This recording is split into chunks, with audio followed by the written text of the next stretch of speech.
जी press note जारी करण्यात आली आहे त्याच्यात काय महत्त्वाचे मुद्दे नमूद करण्यात आले आहेत?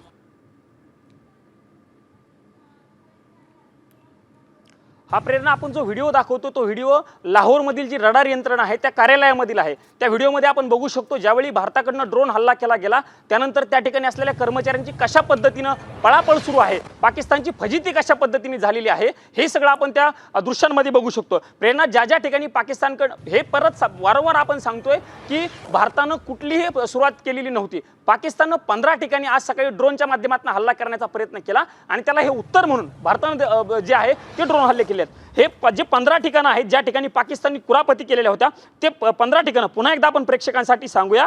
अवंतीपुरा असेल, श्रीनगर असेल, जम्मू, पठाणकोट, अमृतसर, कपूरथला, जालंधर, लुधियाना, आदमपूर, भटिंडा, चंदीगड, नल, फलोदी, उत्तरलाई आणि भुज या 15 ठिकाणी पाकिस्तानकडनं सकाळी कुरापती गेल्या होत्या। त्यांच्याकडनं ड्रोनच्या माध्यमातून हवाई हल्ले करण्याचा प्रयत्न केला होता। पण भारताची जी आधुनिक यंत्रणा आहे त्या आधुनिक यंत्रणांनी या 15 ठिकाणचे जे ड्रोन होते पाकिस्तानचे ते पाडले। एकही त्यांचा प्रयत्न जो आहे तो यशस्वी भारताच्या यंत्रणेपुढे झालेला नाही। त्यानंतर भारतानं याला प्रत्युत्तर देण्याचा प्रयत्न केला आणि जी ठिकाणं होती पाकिस्तानची त्या ठिकाणी ड्रोनच्या माध्यमातून हल्ला करण्याचा प्रयत्न केला आणि त्यातील एक महत्त्वाचं ठिकाण होतं ते म्हणजे लाहोरमधील पाकिस्तानची जी रडार यंत्रणा आहे तीच रडार यंत्रणा भारताच्या ड्रोनने उद्ध्वस्त केलेली आहे। ही रडार यंत्रणा उद्ध्वस्त झाल्यामुळे पाकिस्तानच्या हवाई क्षेत्रामध्ये भारताला सुखरूप पद्धतीने म्हणा किंवा थेट पद्धतीने जाता येणार आहे आणि त्याची कुठलीही माहिती पाकिस्तानला मिळणार नाहीये। त्यामुळे भारतासाठी एक आनंदाची बातमी आहे। जर तुम्ही पुन्हा अशा पद्धतीच्या कुरापती करत राहिला तर आता ड्रोन नाही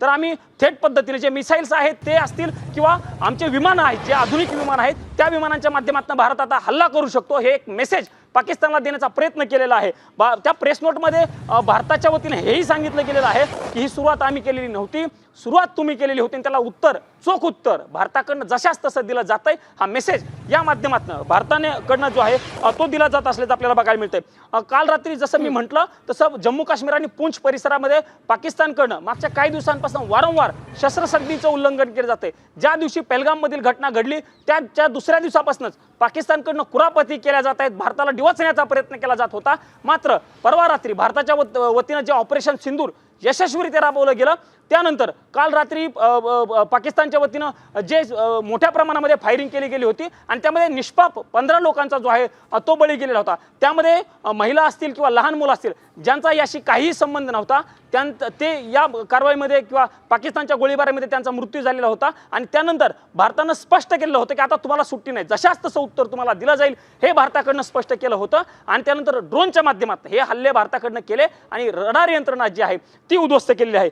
या प्रेस नोटमध्ये भारताच्या वतीनं शेवटी हेही स्पष्ट केलेलं आहे की भारतीय सशस्त्र दलानं तणाव वाढवण्याचा आमचा कुठलाही प्रयत्न नाहीये। आम्ही पुन्हा हे स्पष्ट करतो की आमच्याकडनं कुठलाही तणाव वाढवला जाणार नाही। पण जर पाकिस्तानकडनं अशा पद्धतीच्या कुरापती केल्या गेल्या तर त्याला जशाच तसं उत्तर दिलं जाईल असं देखील भारताच्या प्रेस नोटमध्ये म्हटलेलं आहे। त्याने असंही म्हटलेलं आहे की पाकिस्तानी सैन्याचा आम्ही आदर करतो पण जर तुम्ही कुरापती करत राहिलात तर जशाच तसं उत्तर दिलं जाईल। ही सुरुवात आहे, तुमची रडार यंत्रणा उद्ध्वस्त करण्याची सुरुवात आहे। आगामी काळामध्ये जर तुम्ही अशा पद्धतीचे कुरापती करत राहाल त्याला जशाच तसं उत्तर दिलं जाईल हा मोठा मेसेज पाकिस्तानला भारताच्या वतीनं आज दिला गेला आहे असं आपल्याला म्हणावं लागणार आहे। प्रेरणा नक्कीच तर आपण बघतोय ऑपरेशन सिंदूर सुरूच आहे ज्याच्यामध्ये पाकिस्तानच्या कुरापतीला भारताची चपराक मिळालेली आहे आणि आता भारतीय लष्कर जे आहे ते पाकिस्तानला प्रत्युत्तर देते। रडार देखील उद्ध्वस्त करण्यात आलेला आहे आणि कशा पद्धतीने आपण बघतोय की पाकच्या कुरापतींना